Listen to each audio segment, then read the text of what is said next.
Oke, mungkin kita bisa langsung mulai saja ya untuk di malam hari ini ya, yang untuk Oh, pertemuan kedua. Bismillahirrahmanirrahim. Assalamualaikum warahmatullahi wabarakatuh. Waalaikumsalam warahmatullahi wabarakatuh. Jadi alhamdulillah kita sudah ada di pertemuan kedua hari ini ya. Jadi kemarin kita sudah sempat mereview sedikit ya terkait dengan kode Igniter 3 ya. Eh, jadi untuk mempersingkat waktu saja saya langsung share screen ya. Jadi ini slide materi kita untuk yang di pertemuan kedua. Jadi saya review dulu ya sedikit terkait dengan materi di pertemuan satu. Ini profil saya. Nah, seperti yang kita ketahui bahwa Kode Igniter 3 ini merupakan framework yang cukup powerful ya. Kenapa dia dikatakan powerful? Karena terdapat library ya, kemudian terdapat eh, fungsi-fungsi yang sudah terintegrasi di dalam kode Igniter 3 ini yang bisa kita langsung gunakan gitu ya. Eh, jadi kita nanti akan cukup terbantu dengan framework kode Igniter ini khususnya dalam pengembangan perangkat lunak berbasis web ya. Dan ukurannya juga yang cukup ringan gitu ya. Jadi ukurannya hanya berapa mega dan jika kita butuhkan space yang lebih ringan lagi, nah kita bisa menghapus beberapa modul yang tidak kita butuhkan di dalam kode Igniter 3. Nah, misalkan modul yang ingin kita hapus adalah user guide-nya ya. Kita nggak butuh nih sama user guide. Nah, itu bisa kita hapus ya. Sehingga dengan begitu resource kita nanti akan lebih kecil gitu ya. Nah, jadi kode Igniter 3 ini dia apa eh, menggunakan konsep OOP ya, Object Oriented Programming gitu. Dia sudah mengadopsi konsep Object Oriented Programming sehingga tentu saja akan memudahkan kita di dalam pengembangan fungsi ya. Jadi kita bisa bikin fungsi yang bisa digunakan secara berulang-ulang gitu. Kita bisa membuat fungsi yang bisa digunakan secara berulang-ulang dengan menggunakan konsep daripada OOP. Jadi ada fungsi-fungsi tertentu yang misalkan kita butuhkan di suatu kelas tertentu. Nah, itu tidak perlu kita buat lagi. Itu tidak perlu kita buat lagi eh, dari kelasnya kita bisa langsung extend gitu. Kita bisa langsung panggil kelasnya untuk kita bisa menggunakan fungsi tersebut.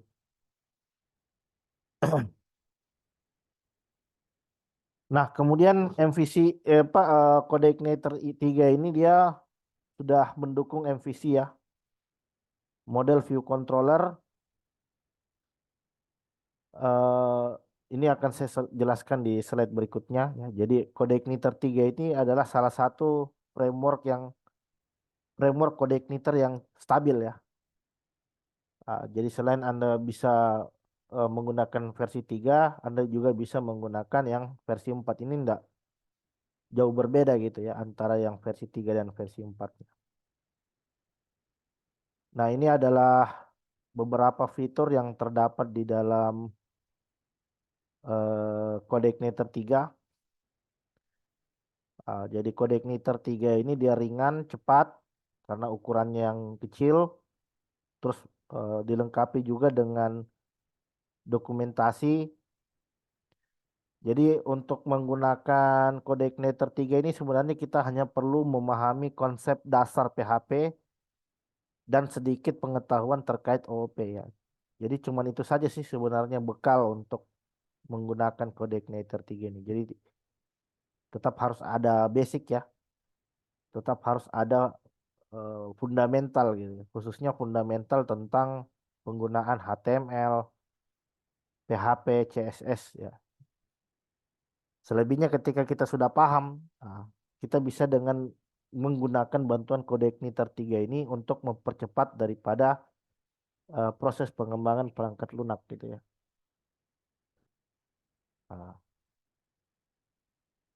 Nah, kemudian dia dari sisi keamanan juga cukup ini ya, eh, ada beberapa modul-modul tertentu ya, fungsi-fungsi validasi tertentu yang bisa kita gunakan di dalam kode Igniter 3, misalkan untuk eh, memproteksi daripada adanya jenis serangan seperti XSS gitu ya, cross-site scripting, CSRF ya, cross-site request forgery. Nah, itu jadi ada fungsi fungsi validasi dari kode Igniter itu yang bisa kita gunakan untuk memproteksi sistem kita dari adanya upaya jenis serangan XSS, SQL injection ya, CSRF dan lain sebagainya. Terus dukungan database, dia mendukung berbagai jenis database, misalkan kita ingin menggunakan MySQL, kita ingin menggunakan PostgreSQL, SQLite ya. Kemudian kita bisa mengelola URL gitu. Kita bisa mengelola URL dari web yang kita kembangkan sehingga URL kita ini nanti SEO friendly gitu ya. Kita mengimplementasi SEO friendly dengan membuat suatu clean URL itu. URL yang sederhana gitu, yang mudah dibaca oleh search engine. Eh, jadi seperti yang telah kita bahas sebelumnya, jadi MVC itu kan dia dibagi jadi tiga ya. Jadi ada model, view, dan controller. Jadi kalau model itu merupakan basis data ya. Jadi semua codingan yang berhubungan dengan basis data, dengan query ya, dengan query-query ke dalam database itu bisa kita simpan ke dalam directory model. Ya. Jadi directory model ini nanti yang melakukan operasi SQL ke dalam database ya. Misalkan query-nya di situ melakukan insert data, melakukan update data, insert data dan lain sebagainya. Sedangkan yang view di sini itu berfungsi untuk tampilannya. Jadi semua codingan yang berhubungan dengan HTML, ya tampilan ya, halaman login, halaman register, halaman eh, dashboard, ya itu akan tersimpan ke dalam directory view. Nah, sedangkan controller di sini dia berfungsi untuk meroutingkan ya. Jadi request yang masuk nanti diterima oleh controller, kemudian controller nanti akan meneruskan request tersebut, permintaan tersebut ke URL yang dituju oleh seorang pengguna gitu ya. Nah, jadi semua request-request akan ditangani oleh si controller ini. Ya, jadi misalkan kalau ada request untuk melakukan permintaan data, maka controller nanti akan ini apa? Dia dia nanti akan eh, melakukan permintaan data melalui model untuk selanjutnya ditampilkan ke dalam halaman view, sehingga dengan begitu pengguna bisa melihat data yang diminta oleh pengguna itu sendiri gitu. Nah, jadi requestnya dikirim ke controller. Kalau misalkan permintaannya itu langsung kepada tampilan, controller bisa langsung ambil ke view, terus kemudian diberikan kepada user. Tapi kalau ternyata request pengguna ini berhubungan dengan database misalkan, maka controller akan mengirim request dulu ke model untuk mengambil data tadi, kemudian ditampilkan ke view dan selanjutnya diteruskan lagi kepada pengguna. Nah, seperti itu. Itu alur yang terjadi di dalam arsitektur MVC khususnya pada kode igniter. Nah, ini struktur directory Jadi seperti yang kita bahas di pertemuan sebelumnya, jadi kalau aplikasi itu kan jadi codingan kita itu nanti akan tersimpan di dalam direktori aplikasi. Jadi ini adalah direktori utama. Nah, di bawah direktori aplikasi ini nanti kita akan ketemu dengan direktori config ya. Jadi config ini yang berhubungan dengan konfigurasi ya. Jadi konfigurasi untuk URL, konfigurasi untuk library, konfigurasi untuk database. Nah, kemudian ini tiga folder yang telah kita sebutkan tadi ya, controller, model, dan view ya. Controller itu logic, model itu database, dan view itu adalah tampilan. Sistem core dari CodeIgniter, jadi di directory sistem ini, jadi nggak perlu kita custom gitu ya. Ini nggak perlu kita rubah, ini kita biarkan apa adanya gitu, karena itu adalah core engine sistem CodeIgniter kita ada di sistem ini. Nah, kemudian aset ini nanti berisi file-file statis, misalkan file-file JavaScript, ya, file-file image, ya, dan lain sebagainya. Nah, ini kita sudah sempat bahas kemarin ya terkait dengan apa namanya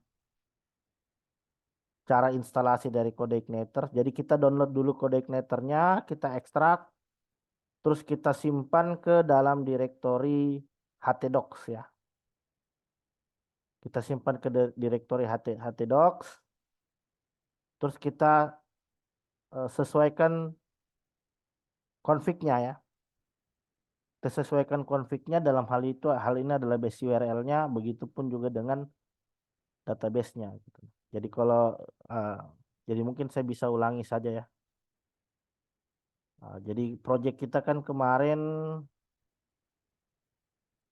htdocs akademik ya, ini project kita kemarin. Nah, sebentar. Uh, jadi akademik ini mungkin bisa saya hapus biar kita mulai lagi dari awal dulu ya. Bisa hapus dulu. Kita cari kode Igniter 3 yang sudah pernah kita download. Ini kode Igniter 3 ya. Ah, jadi ini filenya kode Igniter 3 ini. Oh, ini udah kosong ya sebentar karena kita cut ya. Kalau nggak salah kemarin kita cut. Ini kita hapus dulu. Nah, kita hapus dulu semua.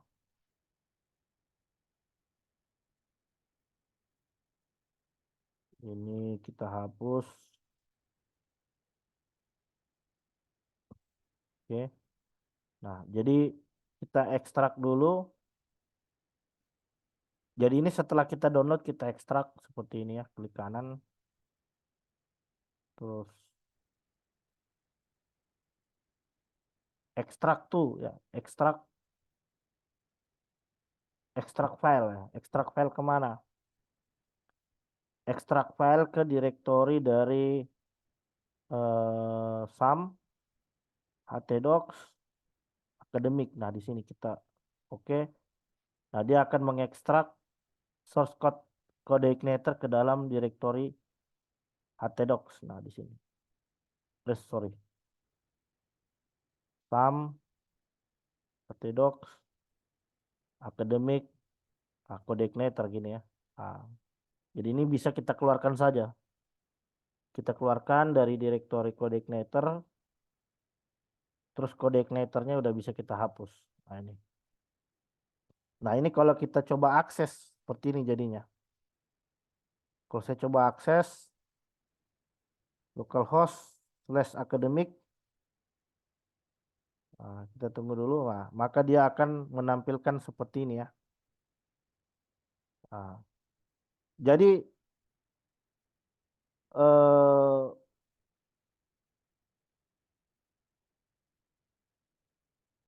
saya buka Sublime dulu. Nah, gini. Nah, kemudian setelah tampil seperti ini, eh, kemudian setelah kode igniter 3-nya tampil, maka kita perlu menentukan HT access gitu ya.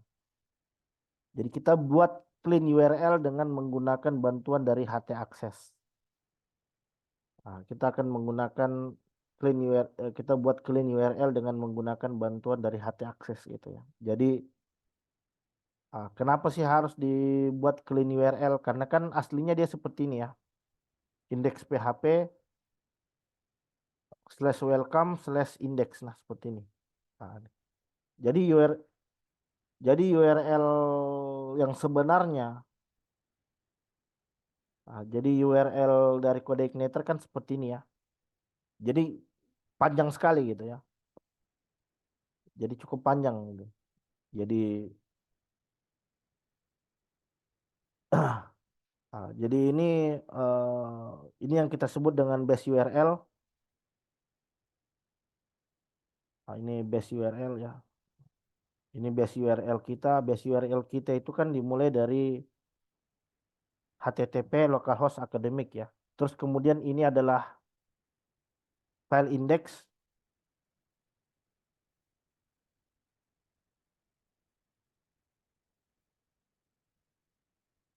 Terus eh, welcome ini adalah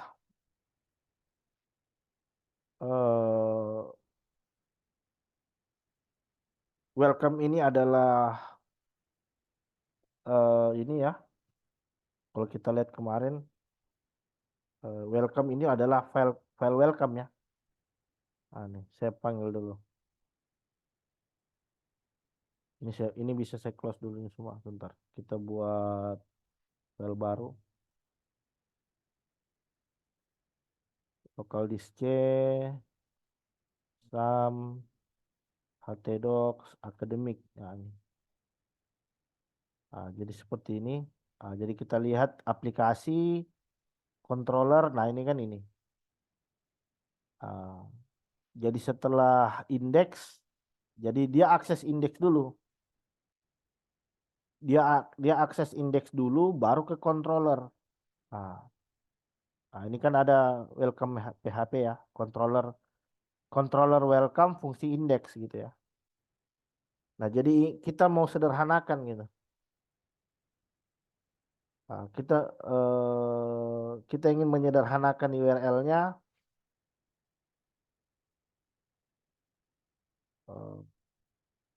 Kita ingin menyederhanakan URL-nya jadi seperti ini. Nah, jadi indeks PHP-nya kita hilangkan saja. Nah, ini. Biar dia lebih lebih enak gitu. Biar lebih enak. Biar cara ngakses URL-nya nggak perlu menyebutkan indeks PHP terlebih dahulu. Jadi dari akademik kita bisa langsung controller, terus dari controller kita langsung ke fungsinya, gitu kan. Nah, jadi caranya dengan membuat file HT access gitu. Nah, ini. Nah, jadi kalau kita uji dulu, ini misalkan kalau saya hilangkan fungsi indeksnya, ini kalau saya hilangkan fungsi indeksnya, saya langsung ke directory welcome index, error kan, terjadi error. Karena kita harus menuliskan indeks PHP dulu, baru diikuti dengan controllernya. Nah, ini mau saya sederhanakan. Jadi saya bisa pakai eh, HT access kode igniter 3. Nah, ini. Jadi udah ada.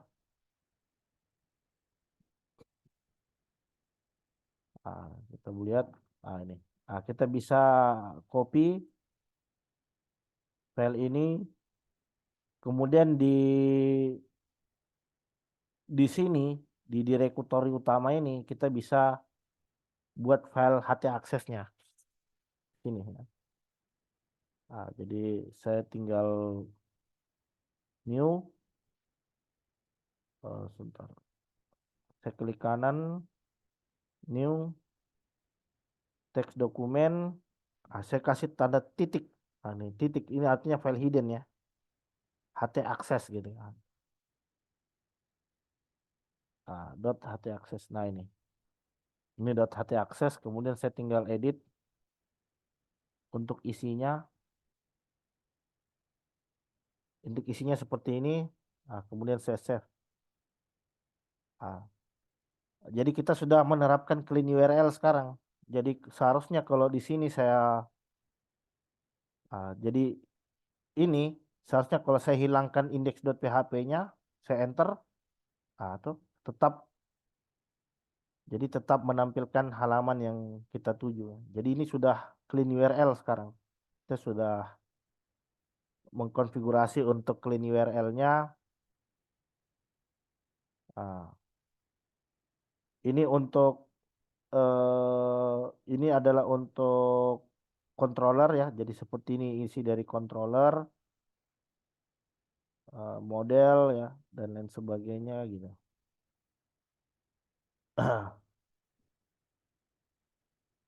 Jadi yang berikutnya yang perlu kita konfigurasi itu adalah yang perlu kita konfigurasi berikutnya itu adalah base URL-nya ya. Yang perlu kita konfigurasi berikutnya itu adalah base URL-nya. Jadi application config. Nah, di sini config saya set base URL-nya itu adalah http localhost/academic gitu. Nah, ini saya save. Kemudian apa lagi?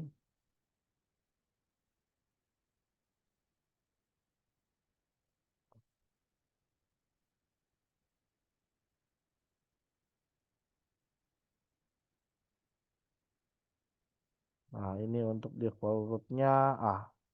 Jadi sudah. Jadi kita hanya merubah saja sampai di base URL sudah.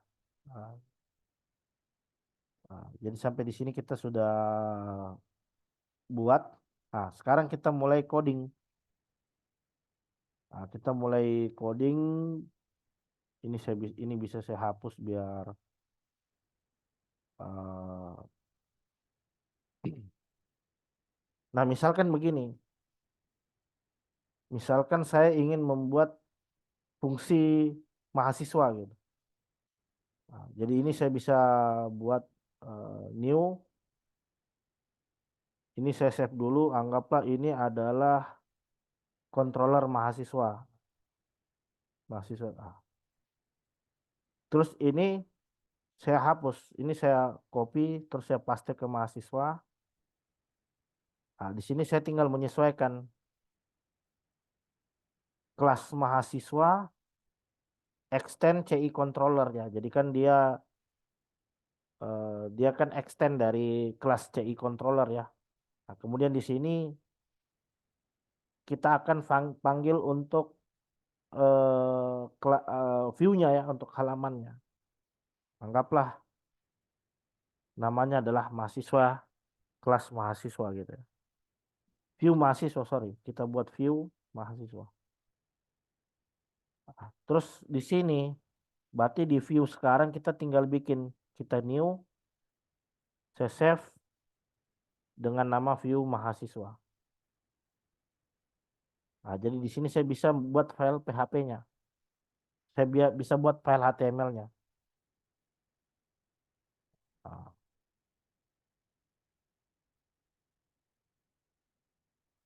Jadi HTML H1 ini adalah view mahasiswa.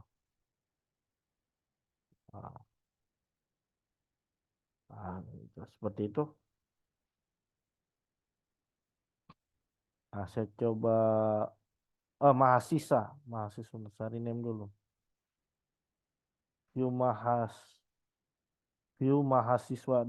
Saya lupa ekstensinya ya. View mahasiswa.php. Jadi ini kalau saya coba akses sekarang kelas ini saya ganti. Ini kan controller PHP ya. Ini kan controller yang default ya. Ini saya ganti dengan mahasiswa. Ketika saya buka mahasiswa, ketika saya buka controller mahasiswa, maka dia akan memanggil view mahasiswa gitu. Nah, berarti di sini nanti kita tinggal desain untuk tampilan HTML-nya. Ah, gitu. Jadi misalkan kalau kita bikin lagi untuk controller dosen, misalkan di sini saya buat controller dosen gitu. Ini kan mahasiswa. Itu dosen.php. Ah, terus untuk isinya kita bisa copy saja dari welcome. Jadi kita tinggal paste. Nah, welcome-nya ini kita tinggal ganti lagi jadi dosen. Nah, dosen memanggil kemana? Dosen memanggil ke view dosen misalkan. View underscore dosen. Nah, gitu. Ah, jadi di sini di bawah view saya bisa klik. Saya buat lagi file namanya view dosen, view underscore dosen.php. Nah, ini saya buat. Ini adalah view untuk dosen gitu. Nah, jadi di sini di URL misalkan kalau saya ganti jadi dosen maka dia akan memanggil view dosen. Kalau saya ganti mahasiswa, dia akan memanggil view mahasiswa. Jadi sekarang yang mau kita lakukan apa? Jadi yang mau kita lakukan itu adalah membuat suatu eh, kita akan membuat suatu CRUD ya, CRUD ya. CRUD ya. Jadi CRUD itu dari kata create, read, update dan delete gitu. Jadi kita membuat sistem fungsi yang mana kita bisa membuat data. Nah, jadi misalkan kita ingin menambahkan data baru, kita ingin menambahkan data dosen atau data mahasiswa, maka data itu nanti akan tersimpan database. Begitupun juga misalkan kita ingin melakukan read data, ya. Kita ingin baca datanya, kita ingin melakukan pencarian data, misalkan berdasarkan NIM, terus atau kita ingin update, ya. Ada data yang ingin kita rubah di dalam database, atau kita ingin melakukan fungsi hapus. Itu yang kita sebut dengan CRUD ya. Jadi seperti biasa kita perlu persiapan dulu. Kita buat dulu untuk database-nya. Jadi kalau sudah selesai di tahap ini, kalau kita sudah selesai di tahap ini, sisanya kita bisa dengan menggunakan bantuan AI. Kita bisa dengan menggunakan bantuan AI. Misalkan begini. Jadi kata kuncinya adalah buatlah CRUD dosen di kode Igniter 3. Gitu. Jadi langsung tulis saya seperti ini. Yang penting konfigurasinya sudah kita buat. Selebihnya untuk CRUD-nya kita bisa menggunakan bantuan kode Igniter. Bantuan AI. Nah, jadi dibuatkan sama dia. Ini untuk tabel dosen gitu. Begitupun lagi misalkan kita buat lagi untuk curut curut curut mahasiswa, curut mata kuliah gitu. Jadi kita langsung eh, ini kan udah ada. Jadi dia minta jadi database-nya kita buat saja CI apa akademik gitu ya.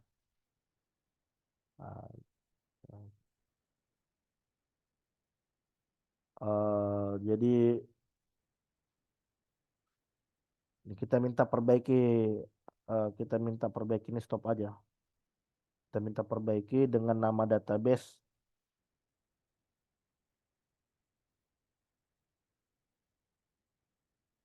Gitu. Jadi dibuat lagi.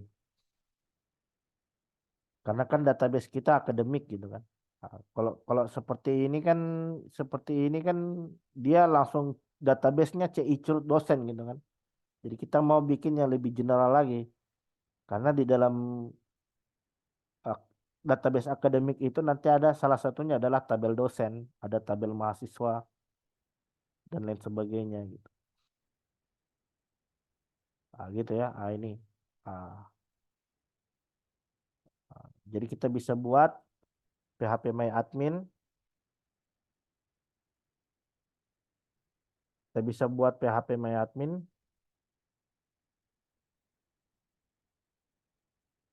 Nah, terus kita langsung buat database-nya.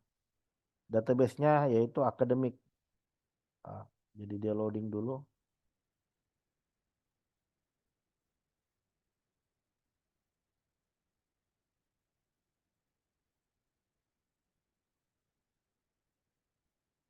Ini saya cek, oh, udah jalan ya. Localhost PHP My Admin.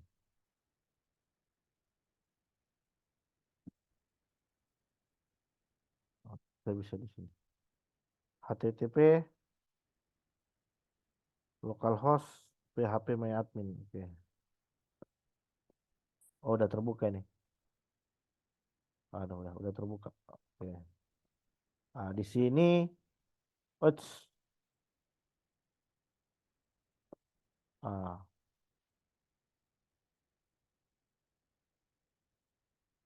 di sini kita bisa buat. Jadi kan di sini dia menunjukkan bahwa nama database-nya adalah akademik ya. Ini kita tinggal create akademik, nama database. Ini tinggal kita copy untuk isinya akademik. Kita buat SQL query-nya. SQL query-nya tinggal kita paste di sini. Nih. Go. ID, nama, NIDN, email, terus kapan file itu dibuat. Nah, tuh, udah. Nah, udah ada. Nah, sekarang kita copy lagi untuk konfigurasi database-nya. Jadi konfigurasi database-nya itu ada di application config database. Berarti kita masuk application config di database. Nah, di database tinggal kita tambahkan untuk database-nya. Nah, jadi kan di sini name-nya root ya. Jadi default-nya itu root. Default-nya itu username adalah root dan database yang kita gunakan adalah akademik. Nah, kemudian buat model untuk model dosen. Nah, jadi kalau kita perhatikan codingannya ini adalah operasi database ya. Ini untuk ambil semua data dosen, get all dosen. Ini untuk insert dosen, untuk insert data-data dosen. Ini untuk ambil dosen berdasarkan ID. Ini untuk update data dosen, ini untuk delete dosen. Nah, ini bisa kita copy. Jadi kita buat namanya dosen model.php. Nah, di sini berarti halo Pak Hairil, halo. Halo. Ada Pak, ada Pak. Eh, Ya. ini kalau mati join lagi ya. Ini tinggal 1 menit lagi Oh, nih zoomnya. terima kasih. Nanti join lagi link yang sama Pak. Ini Ya enggak Pak, tahu, siap. ini zoom saya habis kayaknya premiumnya sebentar. Oh, ya. Di sini modelnya bikin atau biar kita tunggu mati dulu ya. Oke, oke. Ya. Nah, kita tunggu mati dulu. Tinggal 1 menit ini.